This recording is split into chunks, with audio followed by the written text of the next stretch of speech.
Hi everybody, hoping you guys can all see me.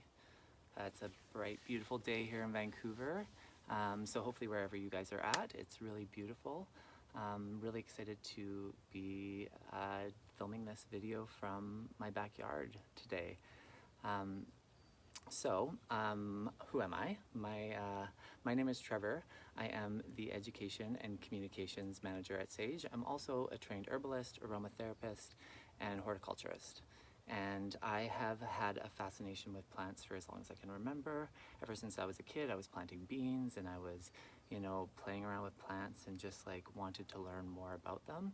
And as I grew older, I studied herbalism. I met my husband, who is First Nations and is really fascinated by plants and gardening as well. And we started teaching people about First Nations plants and gardening and how to grow food and herbs at home that are just gonna help to improve your wellness. I am here in my backyard. I'm going to take you guys on a little tour and show you a few plants that are really easy plants that you can grow at home. So even if you don't have a backyard, even if you're in an apartment or you're indoors, I'm going to talk about plants that are easy to grow in a pot or grow on a balcony, and give you guys some plants that you can like bring into your life right now. So I think we all know the benefits of gardening, or at least we've probably heard that there's benefits to gardening, but what I love is there's actual like scientific proof for the benefits to growing things in our life. And there was actually a really interesting study that just came out this last week from Princeton that was looking at 370 participants in the Minneapolis-St. Paul area. This was pre-quarantine, but they were looking at a number of different factors that are traditionally known as to improve wellness. So things like going out for a meal, getting fitness, gardening, getting out and just like spending time with your family. And they found that in most cases, gardening was really drastically improving people's happiness. They also found that over a third of the participants were actually already gardening more than 90 minutes, and that included like planting in their homes and also planting in yards, but I found that stat really, really fascinating. They also found that gardening added to people's sense of meaningfulness, especially those people who are growing their own food, so giving them meaning in their life and purpose. And then lastly, a really interesting stat was that it was most beneficial to women and people in low-income groups as well. So those people that might not otherwise have access to the same resources and privilege that a lot of us have, gardening was the simple, easy, cheap way that they could like really bring some happiness and meaning into their life. So before I start, I love to like pose a question. And I think it's really important to just be proud of whatever successes we've had in the garden, or any successes in our lives in general. But I would love for you guys to just share like a plant that you have had a lot of success with, a plant that you love to grow every year, whether it's like a tomato plant or it's, a fiddle leaf fig in your living room. And honestly, if you know how to grow a fiddle leaf fig successfully, please let me know.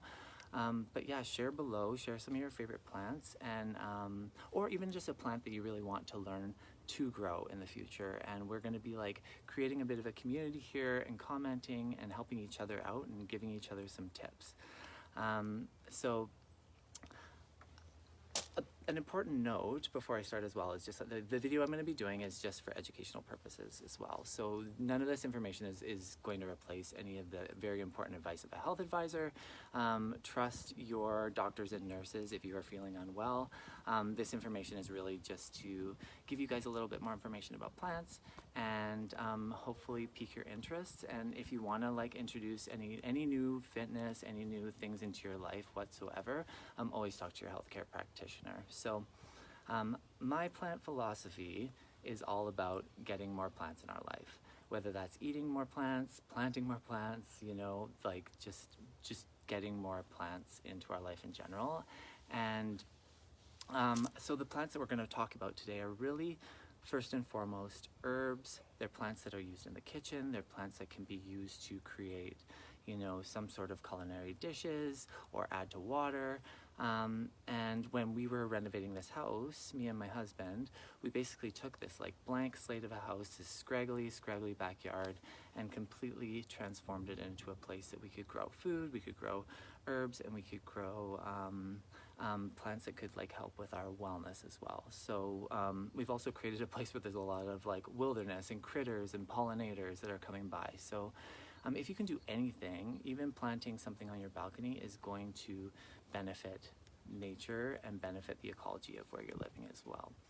So basics about today's plants, like I said, they're herbs, they're food plants, but we're not going to be talking about fruits and vegetables very much. So if you guys are interested in finding out more about like growing your own food at home, I will drag my husband into a video and make him talk about veg, because he is like the master gardener when it comes to growing food and pickling and doing all those fun things.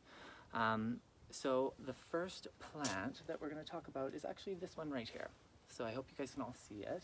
It's this bright green plant here, and it has, I wish I could transmit scent through the internet, because it has the most beautiful lemon aroma, and it is lemon balm. So the Latin name of this plant is Melissa officinalis, and I am probably going to bring up a few Latin names here and there. I think it's important. It's like knowing the plant's last name almost, and it oftentimes helps you identify plants if you're going into the gardening center or you're ordering something online, because a lot of plants can have the same names. And it also just tells you a lot about the plant. So Melissa officinalis. Melissa is actually a term that's derived from a Greek term meaning bee leaf. So as it says, in a couple weeks when this plant starts growing flowers, it is going to be surrounded by the most amazing like hum of bees, and all just like happy bees. They're not going to sting you, don't worry. But bees love this plant. And then the second part of that name, officinalis, that's also going to tell you something about the plant. And it's officinalis will come up in Latin names quite often. And officinalis references the fact that this plant was at some point in its history, it was a part of an official pharmacopoeia, so an official like volume of plants that were used in healing in some way.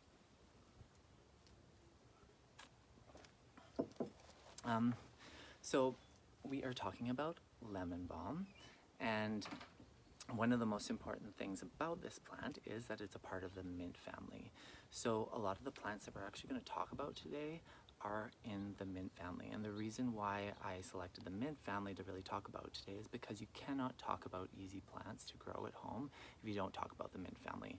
These are plants that grow in a variety of conditions. They're generally like very hardy. They can grow in anywhere from, you know, the prairies in North America where the temperatures are getting down to like minus 30 degrees Celsius. I have no idea what that is. I think minus about 22 Fahrenheit, somewhere in there. And it can also grow in conditions like Vancouver or like even hotter. It's just like, and they'll grow in like some shade, they can grow in containers, and it really suits a lot of different conditions. They also have this like trifecta, or like this triple threat of the plant world when you talk about mint family. So they're beautiful. They have a beautiful appearance. They taste great oftentimes, and they also have a beautiful aroma, and that is coming from the volatile oils and the essential oils in these plants. So when I'm sitting here, I'm smelling these lemony citrus essential oils. I'm actually smelling a bit of citronella in there, which is an essential oil that is in lemon balm. So it's also a great plant to have around if you want to kind of like deter mosquitoes. Mint family is a huge family of plants, and it contains everything from like the salvias, so like the sages, all the way over to like lavenders and rosemaries. And as you know, those are all essential oils that are really important to us in the essential oil industry. Mint family is also where we get menthol, which is this amazing component, this amazing piece of like mint plants, and we get ours from peppermint. And it is an active ingredient that we use in our pain relieving products, things like Pain Release, and in Canada our licensed headache remedy, Peppermint Halo, and then also products that are considered like antitussive, so things that are good for symptoms of cough and cold. So our immune remedy in Canada, our Fortify remedy in the US. Menthol is a main component of that. So why are we talking about lemon balm? Lemon balm is an amazingly vigorous plant. So if you plant this in a ground or in a pot, this will grow. This has been like 2 or 3 weeks of growth that's come up from the ground up here. So as you can see, it's just a ton of growth.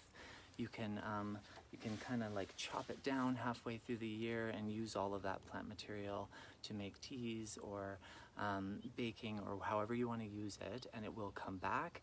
It attracts a lot of pollinators, and it's just this like incredibly, like, it has this the most beautiful aroma, honestly, and that's like one of my favorite things about it. But it's bright, it's beautiful, and it has this amazing history as well. So when we look at the history of lemon balm has been used especially over in areas of the world like Germany and in Europe. It's been a part of their wellness and their healing practices for a long, long time. And even in the 1800s, there was a nun, I believe, and she developed something called the spirit of Melissa. So Melissa, again, is the Latin name of the plant, but it was a remedy that she would use in her nunnery and in her practice for those people who were dealing with like frazzled nerves and digestive issues. And it was this like thing that she had on her regularly. So it's actually still in use in commercialized products over in Germany. So it has this long history of use for being uplifting and brightening because of that lemoniness, but also being a very calming and a mildly sedative plant as well. One thing I like to really talk about as well is taste. So when I taste this leaf, I'm gonna get a bit of sour. So before we had science, and before we could tell what was in plants, what components were in plants, how they really like interacted with our body, herbalists and general public learned a lot about plants by the way they tasted. And still to this day, taste is a really important part of medical systems around the world. So when we look at traditional Chinese medicine, they have 5 tastes. So they have the sweet, sour, salty, bitter, and pungent. And then Ayurveda, which is the oldest system of medicine in the world, they have a 6th taste as well, which is astringent. Just give me a sec. And astringent is really that taste that you get from like a cup of tea that's been steeped too long. If you've ever had a black cup of tea or you've had an underripe banana, you get that like dry feeling in your mouth, but it's actually not dryness. It's actually tonifying and bringing those cells of your body together, so tightening and tonifying. And that's why you get that kind of, I don't know, that like dry, I always describe it as like, it just feels like in your mouth. So that's their 6th taste. So as we talk through some of these plants, I'm gonna speak to tastes. So the taste of lemon balm is mildly sour, and it's and sour tends to be cooling in the body. That's another amazing thing about mints is they have this like paradoxical effect. Oftentimes that they can be like cooling to the taste, but then they end up being warming in the body. Something like rosemary is exactly that. You taste cooling in your mouth, but then it has a little bit of like a warming effect as it like works its way through the body and the circulation. Something like pungent is a really fascinating taste because it's like peppers, and most of our culinary spices are considered pungent because we want to use like a little bit of herb or spice, throw it in a dish and really taste it. So it really adds that like action of like bigness to it. But pungent is also great for like moving and circulation in the body. So speaking a little bit more about lemon balm before we move on, lemon balm is known to be mildly calming and sedative. Many herbalists would agree to that, but also it's got some great science behind it as well. There was a wonderful study in 2014 by Nutrients Journal that found that participants who took extract of lemon balm actually it impacted their mood, it impacted their stress beneficially. There was another study in 2004 where they were inducing stress on the participants of this study, and they were giving them extracts of lemon balm, and it had beneficial effect to help like calm them down. And I will provide all the references to the studies that I'm talking about in the comments below as well. But lemon balm, because it's got those lemony, citrusy aromas in it and those essential oils, it's also found to be a bit of a mood elevator. So it's traditionally been used for people who are, you know, kind of just feeling a little bit like down in the dumps. It's a bit of an overcast day. It's one of those great plants to mix up a little bit of a tea or something with, and I love to start the day and I love to end the day with it, which is a wonderful thing about lemon balm as well. It can be used throughout the day. And the last thing about lemon balm, and I kind of hinted at it with that when I was talking about that nun, but it is known as a bit of a tummy soother. So it's a great plant to incorporate into salads at the beginning of your meal, can kind of really prep your body for the other foods that are to come. The way I really like to use lemon balm is to make lemon balm water. So a lot of the plants that I'll talk about today, this is something that you can easily do with them, is just create flavored water. So what I'll do is I will just come out, I'll grab a few leaves the night before, I'm going to bed, crush them up in my hand and throw them into a jug of water. And then in the morning I might cut up some cucumbers or more lemons if I want it more lemony, and just drink it throughout the day. And yeah, it's a great way to add just a little bit of flavor to your water. So I am going to move this around, so apologies for any technical stuff that happens today, but I'm gonna have to pull this camera around kind of awkwardly. But back here, unfortunately, we don't have any flowers yet, but this is bee balm. So some of you may have heard of this. It's a really popular ornamental plant, but a lot of people don't know as well that it's edible. So bee balm, the leaves from bee balm actually have this like incredibly pungent, peppery sort of taste. They're almost spicy, and they kind of fall in the line of like oregano. Yeah, more on the spicy end, but a lot of people don't know that, and it's actually a really great leaf to like throw into salads. One thing that you'll notice as well about plants in the mint family, let's see if I can show you up close, is that a lot of them have a square stem. So it's not always the case that every square stem is a mint, but it is one of those little clues that can give you an idea about if you're looking at a plant family, a mint plant. And then they also have this like opposite growth pattern. So leaves oftentimes are going to grow opposite of each other. So bee balm is a native plant from North America. There's species that are native to the West Coast and the East Coast, but it was a very important plant to First Nations people, and used throughout their history as well. And in a couple weeks, again, I should have brought you guys back maybe in a couple weeks, but there will be big red flowers here. And if you're a fan of hummingbirds, these are the plants for you for sure. So oftentimes in this area we get like 10 or 12 hummingbirds that come by a day at least. If I'm wearing any of my like floral wear, like a pair of shorts with flowers on it, actually sometimes the hummingbirds like to just come up to the shorts and see if they can take a little nectar. But great plants for pollinators and hummingbirds. So let's move along. I'll show you guys the pond that we built, where the little raccoon family likes to come and visit us in the morning. So I'm going to sit right here, and if you see any raccoons behind me, you have to give me a warning, because as cute as they are, I'm a little scared of them sometimes. So this is not a mint, but it is one of the hardiest plants that I'm going to talk about today. So it grows really well in containers, and it is something that you can grow from everywhere from Calgary to California. It is a part of the alum group of plants, and which is like onions, garlic, leeks, chives, which this one here is. This is chives. So not only are they fully edible, but they are really beautiful as well. So if you're looking for a little bit of like visual interest in your home or on a deck, and you don't want to grow something that you can't like nibble on as well, this is a really great one. It gives you a little bit of height. And one thing that a lot of people don't know about chives is that you can actually eat the flowers of the chives as well. So when you're cutting it, you want to leave about 4 centimeters at the bottom, but the flowers can be used in everything from like vinaigrettes. A lot of people add them to, like vinegar is a really popular way, or like salads, but it gives a mildly like onion taste to anything that you're preparing. And chives have a really long history, especially in China. I think they've been used since like 3000 BC in culinary dishes in China. So still to this day, if you're going to a Chinese restaurant or you're eating cuisine from that background, you're gonna probably see chives popping up time and time again. One thing about chives is they don't dry well. So oftentimes if you'll see them in the store, you'll actually see them and they'll say freeze dried.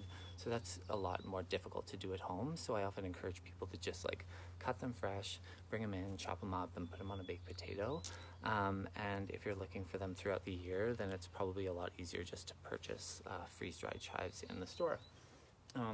but they're really nutrient dense and they're really pungent. So when you think of onions and garlic and that family of plants, those are really pungent and nutrient dense foods. So sometimes even when I eat some garlic, I kind of feel like a flush.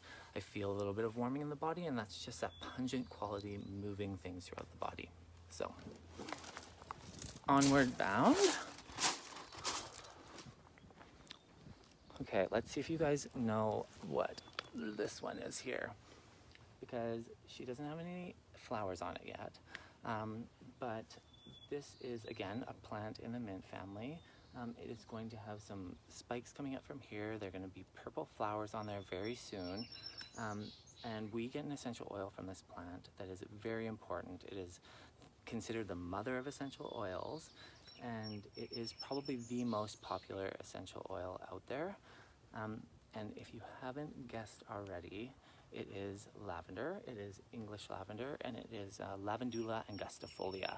So this is the essential oil that makes up the most of our blends with lavender at Sage. There's a number of different lavender plants. I'll show you a different one in a moment, but this is the one that is the most hardy. It's the one that is called English lavender, and it can grow in anywhere from like zone 5 to zone 9 outdoors. And of all the lavender plants that we grow here in Vancouver, it's the one that we have the most luck with. They all seem to come back year after year, but some of the other ones that are less hardy just look a little janky and scraggly. So also great plant for containers. So it is from the Mediterranean lavender, and so it's gonna love like really well draining soils. Think of it like it would grow on like the side of a cliff or something. So think about those like rocky, sandy soils.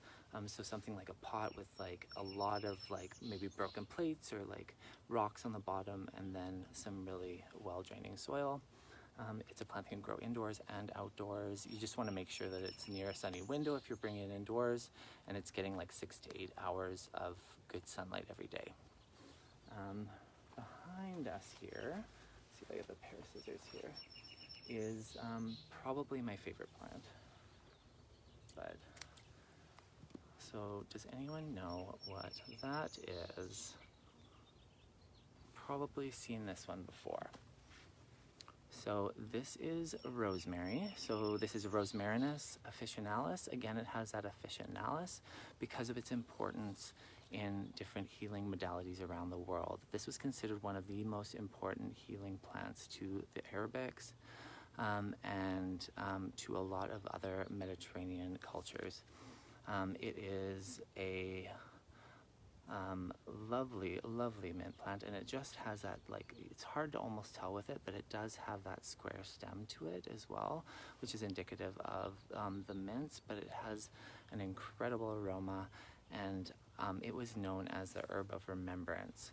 So that is kind of like the ancient way that they described it. I think that might have even been Shakespeare, to be honest. I think Shakespeare actually talked about rosemary a few times in his work. But the reason it was called the herb of remembrance was because this plant has a long history of being associated with the mind, with memory, with being very symbolic of something where you would like bring it to a wedding, or a funeral, and it was this symbolic of like this idea that like I will remember. So when I found that out, I did my herbal training before I went back to college and finished my business school, and I was like, I'm gonna try this out. I'm gonna like ace all these tests because I know all about rosemary. So I would like put it in my diffuser when I was studying, and I would always keep a bit of rosemary near me. So it became kind of this like little bit of a symbol that I would use every time I was sitting down to study.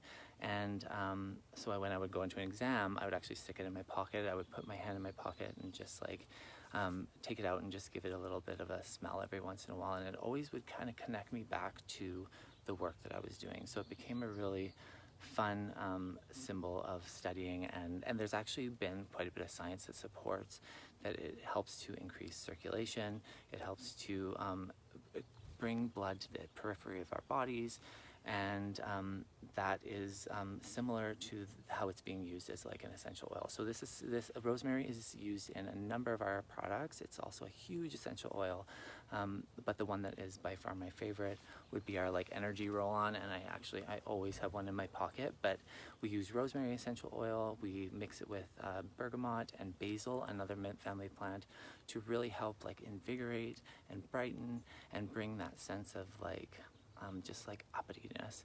And I love rosemary. So it also keeps exceptionally well. So yes, I cut it off, but it's like I'm gonna put this in the kitchen, and this will definitely get used in some baking and cooking over the next few days.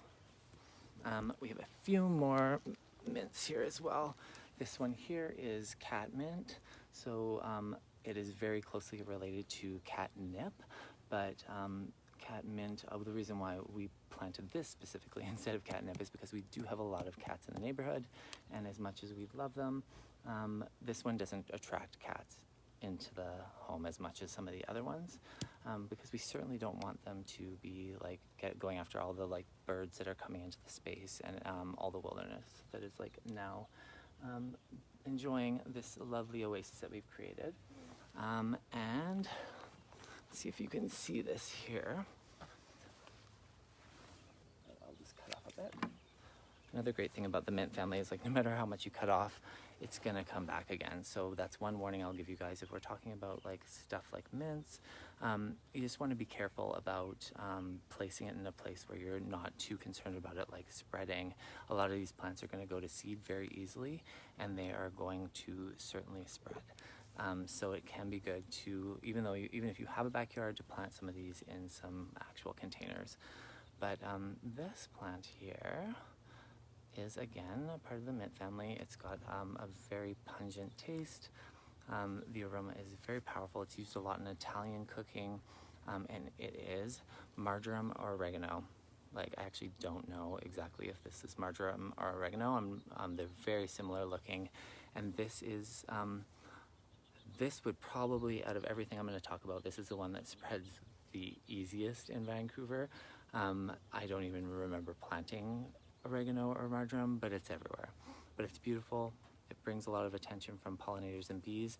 And one recommendation I would have is if you are planting this outdoors and you want to keep it contained, you just make sure to chop off the flowers when they come so it's not going to seed. And you can at any point kind of like pull out plants along the periphery to keep it contained as well. But oregano and marjoram as well, really important in essential oils. We use marjoram for two really like distinct reasons. The first would be for its actions and having menthol. So it's used in our pain release product. It is a source of menthol again. So in Canada, pain release product is like, it's an approved analgesic. Same within the US, it's an action over-the-counter drug. And a lot of that menthol comes from oregano and marjoram. Another way that we use it is for its calming and sedative actions as well. Marjoram is a great, it's got that menthol in it, so it really does help like open up your breathing. So we put it in our Peaceful Slumber remedy and our diffuser blend as well, because it's great to have on in the evening if you're like one of those people that is looking for like deep breaths. All right, what else? Here is another lavender. If you live somewhere that's a bit warmer, this is called Spanish lavender. French lavender is very similar as well. It's got this different sort of a flower head on the top of it. And this is grows in gardening zones. I think it's probably more around like the gardening zones like six and up. So that would put you in, like not so much like the Calgary and Saskatchewan and Middle Prairie area, but a wonderful plant to take in and out of the house. It flowers a lot longer than English lavender. So if you're somebody that's looking for like visual interest to last a lot longer, this pretty much flowers, I think, from like about now until sometime in like even like August, September. I think it still is flowering. What do we have? Let's talk about sage. So this is sage. You're just like kitchen sage, and we don't really use it much in the kitchen. I'm not a huge sage fan. I don't eat meat. I'm not a big Thanksgiving person, which seems like such a sage flavored time of year. But why I love sage is because it is a evergreen that will stick around throughout the winter. It's very hardy, and it has beautiful purple flowers again on it that are very distinct. It is got that square stem that a lot of the other mint family plants have, and it is a great plant for attracting pollinators and just creating this like beautiful kind of like visual interest throughout the winter as well. Right, and probably finish up here with a couple more. One I really wanted to show you after the regular sage is this one down here. It looks kind of scraggly and not the most beautiful plant right now, but if you are big a fan of essential oils, this is Clary Sage. So Salvia scleria, I believe, whereas the other sage is actually Sage Officinalis, with that same Officinalis word, and the Salvia group of plants in the mint family is actually the biggest group, and I believe there's hundreds of different species of plants in that Salvia group. But Clary Sage is a bit different from some of the other plants I've shown you. Everything I've shown you so far is considered a perennial, so that means it's kind of come back year after year in the garden as long as the weather allows for it. And then we have annuals, which are plants that only grow one season. They grow, they flower, they give their seeds, and they're done. And Clary Sage is what's called a biennial, or a short-lived perennial. But a biennial is something that has, like, the first year it just grows a bit of green on the surface of the ground, and meanwhile the roots are really developing, and then the next year when it comes back, it's got all that energy stored up in its roots, and it shoots out of the ground, and it creates, it packs its like life into a shorter period of time, but so that second year it can really compete. It can get up, it can compete for sun, it can have the big beautiful flowers early in the year, and then it goes away. But Clary Sage is also another essential oil that is used very highly in our world. It is known a lot for its like more balancing effects, and it also, this plant just has a real affinity with females, honestly, like with the female body and female energy. So it's used in products that are more balancing to help with transitions. We use it in our stress release product. And it is also known as a bit of like almost like a hypnotic, like it's it gives you that like sense of euphoria almost. It's like very distinctive smell. I love it. My husband hates the smell of it, but almost like musty and floral at the same time, and it's probably one of the essential oils that was used more than any other in the perfume industry. I would say that and like rosemary as well. So last but not least, we're going to leave the mint family, and we're going to talk about how fond I am of these fronds. And this is fennel. This is a bronze fennel. So this is a little different from some of the fennels that you'll see in like the grocery store. Those are, I believe, called Florence Fennel, with the big bulbs and then the feathery, lighter green fronds. Bronze fennel is still edible, so fennels are edible from root to seed. Every part of a fennel plant is edible. The bronze fennel is just, I don't even know why we chose it. I think it just was, it's more of a perennial, it's more of like a garden plant, and the Florence Fennel is something that you would probably plant as more of like a food stuff. So both of these plants are great for containers. Again, they need not as much sunlight as some of the other plants that I've shown you, but it's a plant that you can come out into the garden, just nibble a bit of it. And fennel is really well known for its affinity with like the trunk of the body, with helping to support digestion. So if you've ever been to an Indian restaurant and you've had those candies after you've eaten a meal, they're like candied and crunchy. Those are actual fennel seeds, so it's really supportive of like processing like a big rich dinner. But in a couple weeks again, these are gonna like get a little bit higher, and they are going to have big beautiful yellow flowers on top of them that are gonna attract a lot of like butterflies and bees. And even when we lived in an apartment, this was one of the plants that we brought, and everyone would always ask about it and be so shocked that it was just like fennel growing on our patio. but I thought it was just always such a beautiful plant to have in a corner, and it always did well in like kind of the partial shade, but it does prefer a full sun as well. So, all right, so thank you all for coming and joining me today. I wanted to just like, before I go, just show you guys a couple books. If you're really interested in like learning a bit more about plants and about tastes, and you want to kind of like bridge this world of like, I want to grow something and I also want to experiment with it in the kitchen. Last time I did this Facebook Live, people were really interested in like the books that I was like sourcing. So this one here is called The Alchemy of Herbs, and it's by Rosalie de la Forêt, and it is broken down by those tastes. So it breaks down a bunch of plants that are known to be beautiful in the kitchen, but also supportive of wellness, and she breaks it down by those tastes. So the sour, salty, sweet, bitter, astringent, and pungent, which makes it kind of fun to learn about it. And then like when I was reading the book, I kind of went into like the sweet category, learned about the plants, and then started making a couple other recipes just to try it out. And it helped me really learn a bit more about like how those tastes were interacting in my body and supporting my wellness. Another of my favorite herbalists, and a lot of when I talk about like the use of plants, I get those from Matthew Wood, who is a famous herbalist as well, but he has two books that I consider like kind of like you have to have if you're looking to learn more about herbalism, and he breaks it down by like Old World plants, so plants from Europe, and New World plants. So that's Old World and this is New World. So we'll include links as well to those books. And then last but not least, I've talked about this book before, but this is James Green.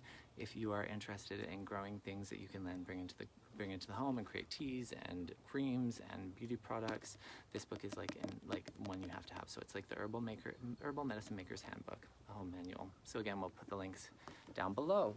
So again, thank you for joining me. Please let us know if you've enjoyed this video and share it with friends that are interested in growing things. Let us know if you'd like to see more content about growing plants and growing food. Again, I'm more than happy to sign my husband up to take us through our food garden and teach us all about how to grow tomatoes and beans and all those fun things. But have a wonderful weekend. Hope you guys are all getting some sun and stay safe. Talk to you soon.